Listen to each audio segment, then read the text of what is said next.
هەروەکوی کە دیارە جوتیاران دوایەوەی کە گەنمەکانیان دەچێن و پاشان دەیدورنەوە دەیدەن بە حکوومەت و لیان وەردەگرن بۆ قسەکردن سەبارەت بە وەرگرتنی گەنمی جوتیاران گفتوگۆ لەگەڵ بەڕێز ساید عومەر بەڕێوەبەری سایلۆی هەولێر دەکەین بەڕێزان لە ستودیۆ لەگەڵ ئێمە لای ئێمە میوانە بەخێر بێی کاک ساید. شێواز و میکانیزمیان بە هەر ئەوە بپرسم کەی گەنمی جوتیاران وەردەگرن؟ وەڵاهی بڕیار بوو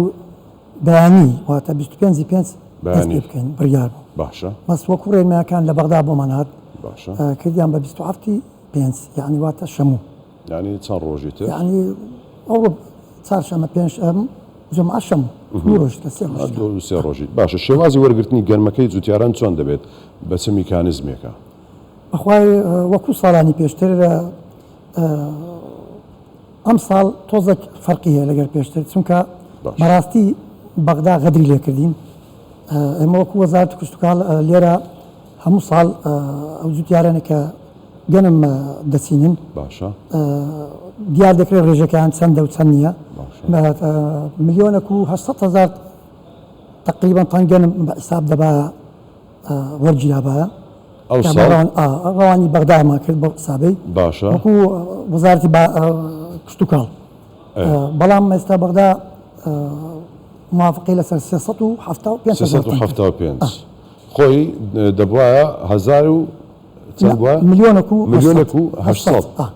ئێستا بۆتە 375,000 فەرقەکەی زۆرە زۆرە لەبەرچی ئەو هەیە وەخوای بەغدا خۆی دیارە وای پێ ئەوە غەدرە کە بەغدا کردوێتی طبعاً وڵا غەدرە کەس بۆ ئەم غەدرە دانیشتنیە قسەیەک شتێک هیچ زۆر شت کراوە بەس زیاتر گوڵیان نەکرد یعنی قوبریان نەکرد پارەکە لە لای وان دابین دەکرێت ئەوان لە ڕای خۆیان دیارە ئەو هاندانە بۆ حسابەی 120,000 تەن بەبەر هەژێر دەکەوی 113,000 بەر دۆک دەکەوی 142,000ش بەبەر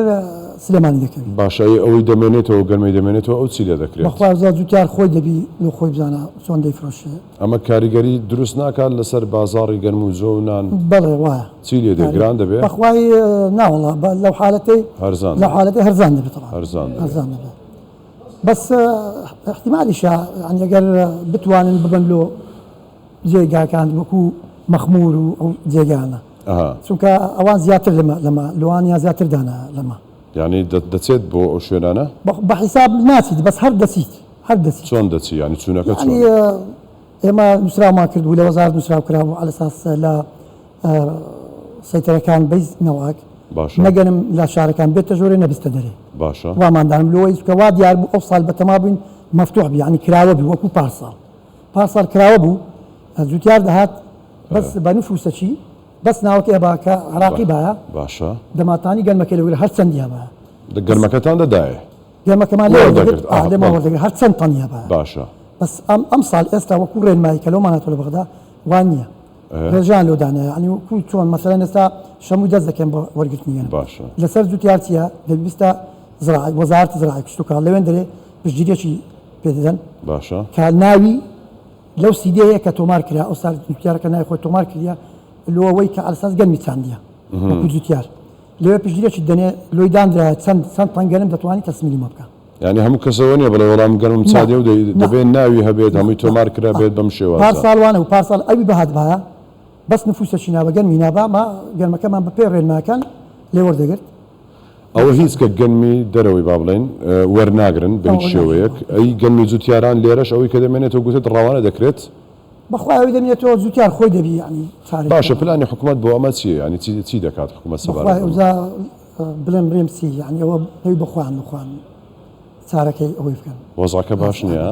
بەس بەنسبەت 120,000ش کەم نییە پار مەفتوح بوو کراوە بوو ئەو 123,000 تەنمان وەرگرت پارساڵ کراوە بوو مەفتوح بوو یعنی بەس بەهات با هەر گەنمێک بەهات باوەرمان دەگەێت 123,000 تەن هەستا 120,000یان دانا لە هەولێر ئیتر ئەمەش بە پێ ئەو ڕێنمایەکە دانرا دەتوانین لاوەرگین بەس شتێکی دڵخۆشکەر هەیە بۆ جوتیاران هەر ئەمڕۆ چەکێکمان بەدەست گەیشت لە بەغداوە بە 10 ملیار دینار 10 ملیار دینار لۆوەی فەوری کە گەرمەکەی تەسمیل دەکا پارەکەی وەرگری رأسا دەکرێتە سەک و پارێکی وەربگرێت يعني يكسر یەکسەر بارك پارێ احتیمالە وەزبەی یەکەم مثلا شەم و یەکشەم دووشەم